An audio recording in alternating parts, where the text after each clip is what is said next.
Selamat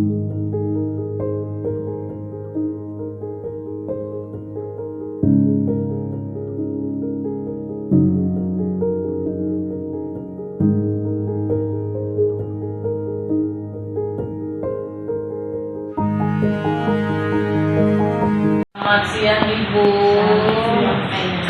Terima kasih kesempatannya saya bisa mewawancarai Ibu ini. Iya, jadi sebelum saya mulai wawancara Bu, berkenan kiranya Ibu memperkenalkan diri. Oh, sebenarnya baik. Assalamualaikum warahmatullahi wabarakatuh. Saya Ibu Rinawati, Kepala Sekolah SMP Negeri 6 Kabupaten Tinggi, Sumatera Utara. Oke, baik. Saya mulai pertanyaan saya Bu. Pertanyaan yang pertama, selama ini bagaimana Ibu dapat mengidentifikasi kasus-kasus yang merupakan dilema etika atau rujukan moral? Saya bertanya ya, kira-kira spesifiknya itu apa gitu? Jadi begini, kalau kasus rujukan moral itu kan kasus yang ada pelanggaran hukumnya. Kalau dilema etika itu kasus yang tidak melanggar hukum, tapi ada dua norma yang bertentangan sama-sama benar. Kalau menurut saya, kalau menurut Ibu bagaimana? Yang pastinya setiap masalah, walaupun sebenarnya di sekolah SMP Negeri 6 ini harus bagus, wakilnya harus bagus, ya kan? Dan ya sekelilingnya bagus-bagus. Jadi memang sebenarnya masalah-masalah minim sekali. Ya, memang ada, tapi nggak begitu besar. Yang pastinya setiap masalah itu dilihatlah. Kalau misalnya di hukum atau tentang hukum, ya dilihatlah delik-deliknya gitu, latar belakangnya, gimana latar belakangnya gitu kan, misalnya kepada ibu ataupun siswa ya kan, tapi yang sebenarnya siswa PP-nya sudah wakil-wakilnya sudah tapi misalnya itu ada ya kita panggil lah kan, kita harus tahu permasalahannya itu latar belakangnya. Jelas setiap ada permasalahan ya kan, pasti musyawarah. Baik. Kalau menurut Ibu dalam mengambil suatu keputusan selama ini, bagaimana Ibu mengambil keputusan jika jalan keluar yang ditawarkan itu bertentangan tapi sama-sama benar? Yang pastinya itu kalau masalah pribadi itu saya panggilan, misalnya siswa pribadi yang kadang kan nggak perlu tahu gitu, iya kita panggil guru BP. Kalau guru BP ini kan sudah pasti tahu lah tentang tapi kalau guru itu kan kalau guru itu dia sama pagi memang betul-betul dia sama pagi gitu. Inilah guru ya, kalau harus memang itu bisa halayak ramai ya, kalau teman-teman bisa tahu, kita musyawarahkan lagu. Saya panggil kan tentu ada tata usaha, saya nanti dulu wakil kurikulum, wakil kesiswaan, wakil perasaan. Mereka kan gada-gada terdepan saya gitu, jadi dimusyawarahkan gitu, dimusyawarahkan ini ada persoalan gini. Nanti kita bicara kepada guru gitu. Itulah masalahnya. Kalau masalah benar sama benar kan gitu ya, salah itu kan kalau sudah musyawarah kita terbuka gitu. Kita tahu kira-kira orang-orang yang terdekat itu juga kita harus panggil kan gitu. Ditaruhlah yang mana yang salah, mana yang benar. Jadi nggak bisa, kalau nggak bisa permasalahan itu udah pasti sama-sama benar, sama-sama salah. Pasti ada delik-delik ya. Jadi musyawarah ya Bu.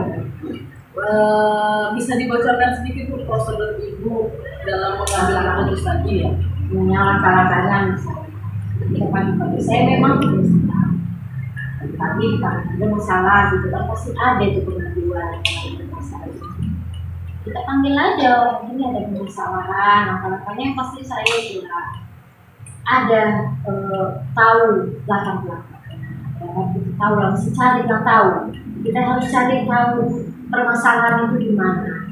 Nah, sesudah kita tahu permasalahannya, ini kita panggillah orang-orang terdekatnya, kan gitu kan. Kalau siswa mungkin teman-temannya, kan gitu, guru kelasnya. Nah kalau apa namanya, kalau guru tentu teman-temannya, ya kan, baru apa. Dan saya tidak menutup kemungkinan, saya itu orangnya mau menerima kritikan gitu, baik bukan dari guru-guru saja, dari pejabat sekolah, dari taman, pekerja taman. Jadi ya semua bisa menyelesaikan masalah itu. Jadi pasti kita cari lah dari guru kedua ataupun sampai apa gitu misalnya. Jadi tengah-tengahnya pastinya dari musyawarah itu barulah fokuslah masalah. Dan saya yakin setiap masalah itu pasti bisa diselesaikan dengan musyawarah dan kolaborasi dan musyawarah. Hal apa saja itu yang Ibu anggap efektif sekali membantu Ibu ketika mengambil keputusan? Itulah musyawarah. Ya kita itulah, saya efektifnya yang pastinya kita mau menerima masukan gitu dari kita. Iya, karena kebiasaan kita ini kan, saya di sekolah kan, nah yang benar nggak bisa itu harus dengan guru gitu. Saya bilang sama kemudian semuanya, saya itu bukan saya menerima apa yang masukan ya kan, yang sebaik apapun ya harus kita terima kan gitu. Dengan musyawarah juga, dengan kita mau menerima masukan, sekolah kita ini bagus. Karena apa ya, kita tidak sekolah ini tidak bisa bagusnya ataupun istilahnya dikatakan terbaik ataupun berjalan tanpa ada kolaborasi, tanpa ada bantuan seperti ibu, ya kan, media yang bagus, ya kan, sebagai guru, disiplin. Nah itu kan bantuan kepada saya. Nah kemudian wakil-wakil ini pun harus benar-benar orangnya kompak, bekerja sama, mereka berkolaborasi. Mereka lah, ini kan garda-garda terdepan di sekolah, sebuah sekolah.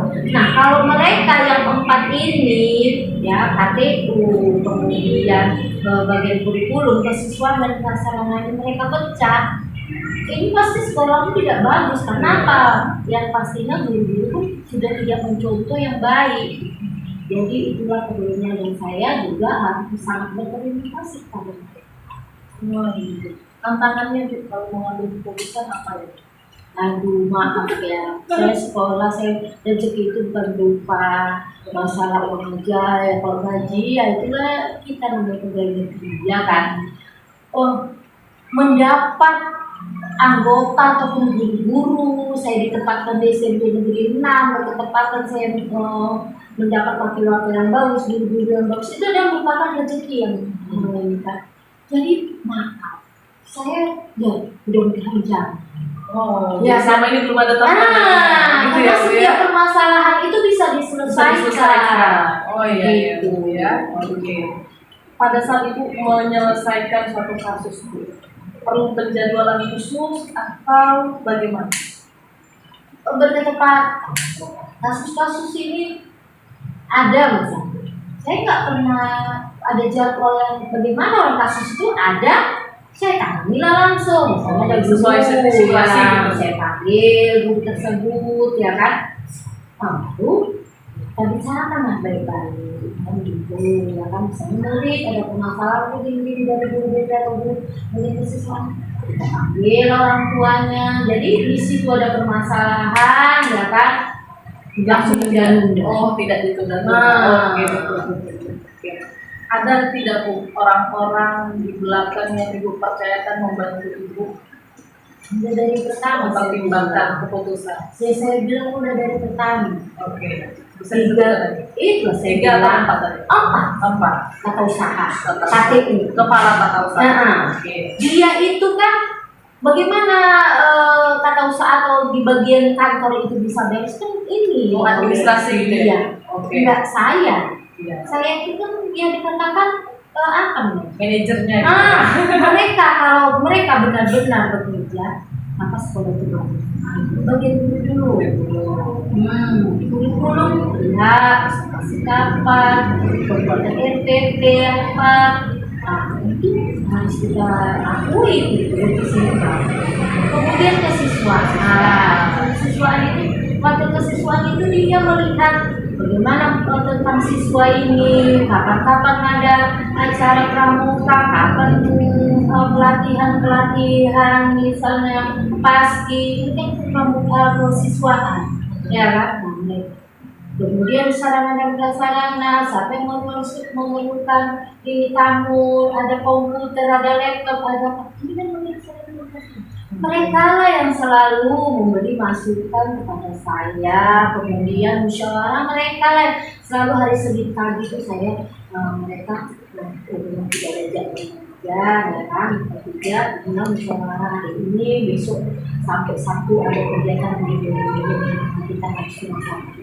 Mereka ada dari depan saya gitu. Saya nggak bisa bekerja sendiri dengan dia, harus ini di samping guru tiket guru pembelajaran gitu kan mereka. Makanya rezeki itu bukan saja berupa uang, rezeki itu adalah termasuklah ya teman yang baik, anggota yang baik, guru yang baik. Maksudnya dalam arti kita dari kepala sekolah bawahan yang baik. Itu adalah rezeki yang tidak ternilai. Sepertinya dia. Berikutnya Bu, ada tidak Bu pengalaman yang bisa Ibu bagi terkait kekompakan Ibu bersama tim dalam menyelesaikan kasus? Yang pastinya kita mau terbuka, kita mau apa namanya ya, jangan egonya tinggi ya kan. Yang pastinya kita harus selalu musyawarah untuk suatu keputusan ataupun menjalankan sesuatu yang akan dihadapi ataupun akan dijalankan. Kemudian berkolaborasi yang baik lah antara guru, kepala sekolah, penjaga sekolah, semuanya diikutkan. Iya kan?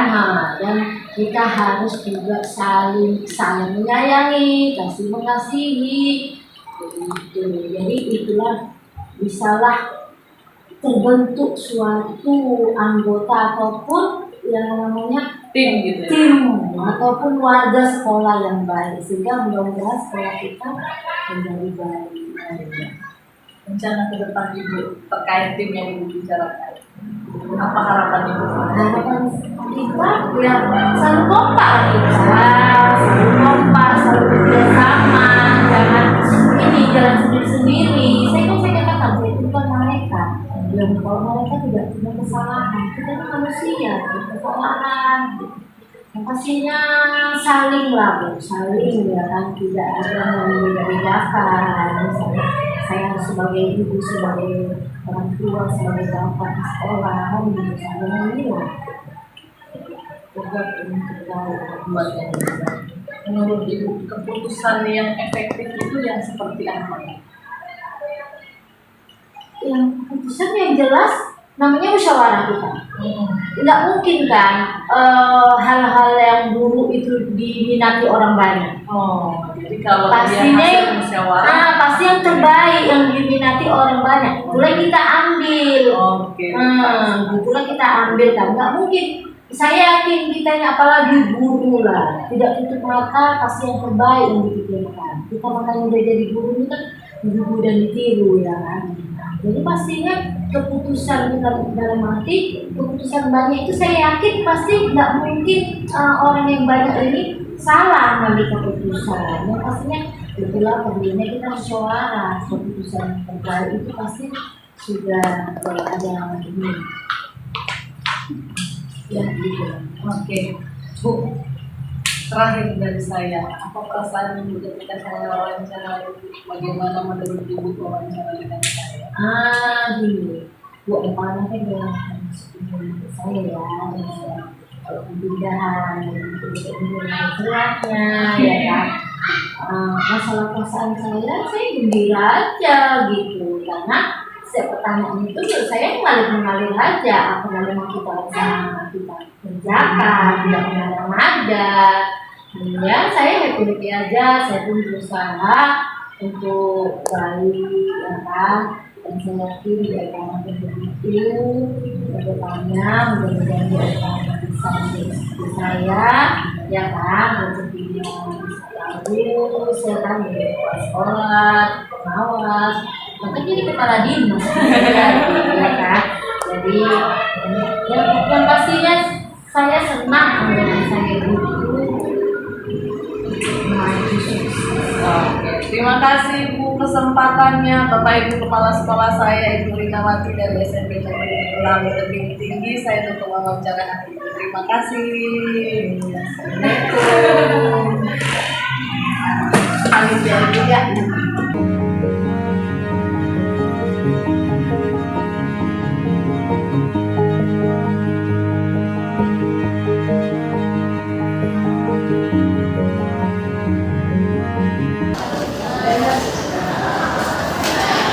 Selamat siang Pak. Ya, selamat siang Ibu.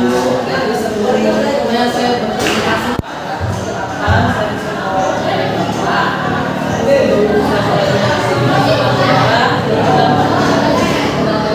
Terima kasih Ibu. Ini juga satu feedback buat saya. Perkenalkan nama saya Ramadan. Saya adalah kepala sekolah SMA swasta Kabupaten Kota Tebing Tinggi. Perkenalannya ini bisa langsung masuk ke Silakan Ibu.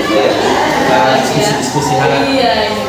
Yang pertama pertanyaan dari saya, selama ini bagaimana Bapak mengidentifikasi suatu kasus, apakah itu termasuk dilema etika atau masukan moral? Oke, jadi sebagai kepala sekolah itu kita sudah pasti banyak bersinggungan dengan kasus-kasus atau hal-hal yang terkadang membuat kita itu menjadi dilema etika dan juga kadang masuk ke ranah rujukan moral. Jadi ketika kita membedakannya itu, kalau saya pribadi pertama kali saya lihat ada nggak dalam kasus ini atau hal yang kita temui ini bersinggungan dengan pelanggaran etik ataupun penyimpangan norma. Dan kalau misalnya dia itu ada termasuk di dalamnya, maka dia akan jatuh ke rujukan moral. Itu masuk ke dalam paradigma benar versus salah. Benar ya, kalau nggak salah. Kebetulan saya CGP juga kan, sedikit-sedikit masih ingat ya kalau CGP. Jadi kalau misalnya dilema etika itu kan kita tahu bahwa itu prinsip benar versus benar. Nah, jadi mungkin seperti itu. Baik. Kemudian pertanyaan yang kedua, selama ini bagaimana Bapak menjalankan pengambilan keputusan di sekolah, terutama untuk kasus-kasus di mana ada dua kepentingan atau dua nilai kebijakan yang sama-sama benar? Oke, kalau seperti itu saya punya tim di sekolah. Saya melibatkan semua stakeholder yang berkepentingan. BK kita libatkan, PKS kesiswaan. Kalau perlu kita mengundang guru-guru senior. Karena memang guru senior ini memiliki pengalaman lebih. Kemudian kita juga libatkan orang tua. Jadi kita berdiskusi lah mencari solusi terhadap masalah yang kita hadapi. Tadi kan Bapak bilang Bapak punya tim nih. Iya. Bisa Pak tolong diulas lebih dalam bagaimana langkah atau prosedur yang biasa Bapak lakukan. Jadi seperti ini ya. Kalau untuk kasus-kasus yang membutuhkan penanganan lebih, Iya. yang kita tidak bisa putuskan cepat, maka kita akan membentuk tim. Kita akan membentuk tim misalnya untuk penyelidikan atau pengujian benar atau tidak. Makanya kan bisa jadi hal yang disampaikan itu dari mulut ke mulut, nah gitu ya. Katanya Pak seperti ini Pak, katanya ini Pak ada pengaduan ini, maka kita akan bentuk. Jadi kita akan pastikan benar atau tidak.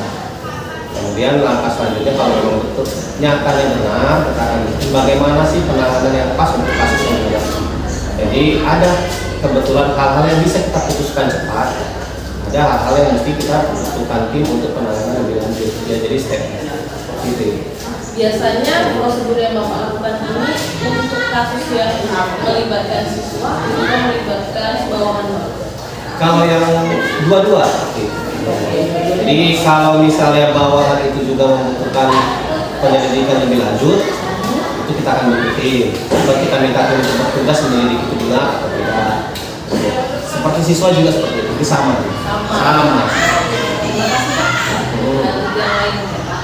Boleh saya. Hal-hal apa saja yang selama ini Bapak anggap efektif dalam pengambilan keputusan, terkhusus untuk kasus dilema etika? Oke, kalau untuk kasus dilema etika benar versus benar, kan gitu dia. Jadi kita akan mempertimbangkan saran dari berbagai pihak. Karena dia benar versus benar. Ini kan dia dilema. Iya. Tidak ada bersinggungan dengan hukum. Sehingga jatuhnya adalah prinsip keadilan versus rasa kasihan. Iya. Jadi kita mempertimbangkan dari berbagai aspek sebelum kita mengambil keputusan. Seperti itu. Oke. Nah, terkait yang tadi Bapak jelaskan, apa saja yang menjadi tantangan Bapak dalam pengambilan keputusan pada kasus dilema? Iya. Yang menjadi tantangannya adalah kadang-kadang sudut pandang kita itu berbeda satu sama yang lain. Mungkin kalau dalam pribadi saya solusi seperti satu hal itu pas gitu ya. Tapi ketika dibincangkan dengan kawan-kawan kita bisa menjadi bias. Nah, jadi itu tadi yang saya katakan, itulah ketika kita bisa juga mengumpulkan berbagai pihak untuk berdiskusi. Kita wajib pemain untuk menerima tanggapan dari orang. Ini contoh untuk kasus misalnya ada hal yang membuat kita dilema. Misalnya ada anak ataupun siswa absen bermasalah. Iya, terus dari ya kan, itu posisinya di kelas 12. Tindakan tegas di kelas 12 ini kan kita mesti lihat. Atau kita kalau dia pecah ataupun kita hukum segala macam, dia sudah di tingkat hati ya. Jadi kita mesti hati-hati ya seperti itu. Ataupun juga begini, ada apa yang membuat kita dilema salah satu contoh misalnya banyak sosialisasi datang ke sekolah untuk kelas 12. Ini benar sebenarnya. Yang pertama itu misalnya anak-anak itu kan kelas 12 itu kan akan melanjut ke perguruan tinggi, baik negeri atau swasta. Nah, mereka butuh informasi tentang perguruan tinggi. Dan benar juga kalau perguruan tinggi datang itu akan memakan waktu dan mengganggu pelajaran di kelas. Jadi kan kita dilema, ini mana yang mesti kita dahulukan? Karena ketika kita mengumpulkan berbagai pihak untuk mendiskusikan masalah. Ya. Nah, terkait penyelesaian kasus dilema etika tadi Pak, apakah Anda langsung menyelesaikan ini cepat atau Anda memilih untuk membuat jadwal atau tata cara untuk menyelesaikannya? Iya, kalau dilema etika itu kita nggak bisa ada poin-poin yang bisa kita selesaikan langsung. Contoh, ada penugasan guru untuk mengikuti diklat di hari itu, diinformasikan mendadak.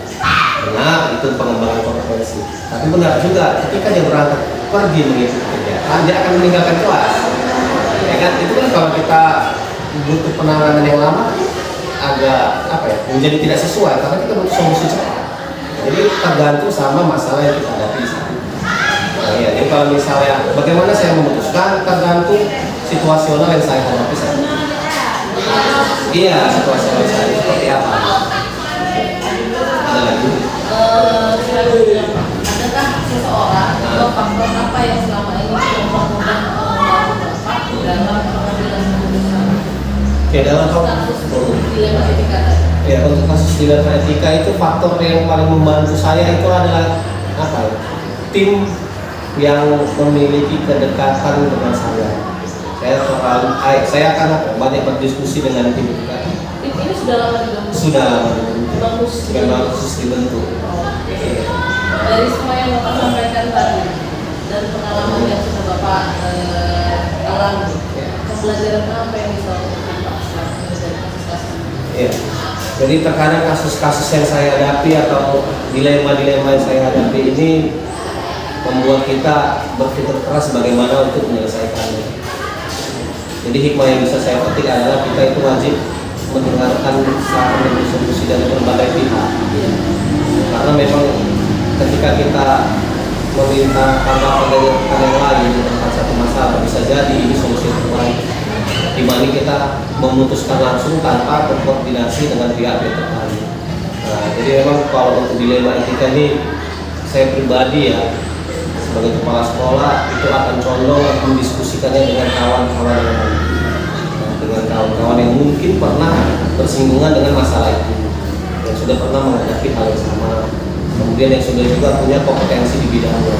Jadi koordinasi itu akan ada, kolaborasi dan koordinasi akan ada. koordinasi. Pak, saya Ya. ingin tahu, Bapak menjadi kepala sekolah sesudah atau sebelum jadi guru? Saat menjadi CGP, Oh, saat menjadi CGP. saat itu Bapak Iya, dia akan sebagai kepala sekolah. bagaimana Bapak menyikapi materi? Kalau saya menyikapi ini materinya sangat bagus, sangat bagus, sangat bagus sekali. Kenapa? Karena materi ini membantu kita menjadi acuan buat saya pribadi.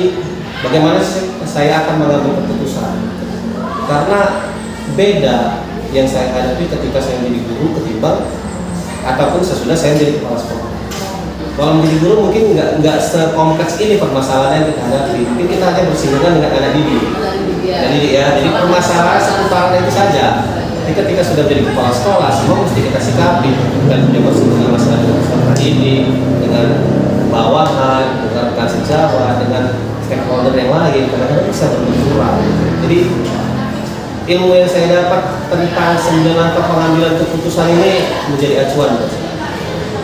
Oke. Terima kasih. Terima kasih banyak diskusinya. Mudah-mudahan membantu. Saya yang terima kasih Pak. Oke, ada lagi? Cukup. Terima kasih. Ya.